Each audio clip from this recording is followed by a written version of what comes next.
Ang mabuting balita ng Panginoon, ayon kay San Juan.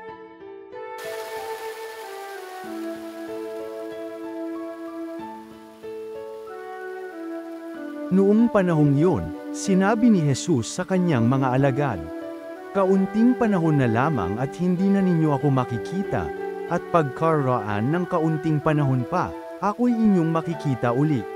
Nag-usap-usap ang ilan sa mga alagad, ano kaya ang ibig niyang sabihin? Bakit niya sinabing kaunting panahon na lang at hindi na natin siya makikita at pagkaraan ng kaunti pang panahon ay makikita uli? Sabi pa niya ay sapagkat ako'y paroroon sa Ama. Ano kaya ang ibig sabihin ng kaunting panahon na lamang? Hindi natin maunawaan. Naramdaman ni Jesus na ibig nilang magtanong, kaya't sinabi niya, "Nagtatanungan kayo tungkol sa sinabi kong kaunting panahon na lamang at hindi ninyo ako makikita, at pagkaraan ng kaunting panahon, ako'y inyong makikita uli.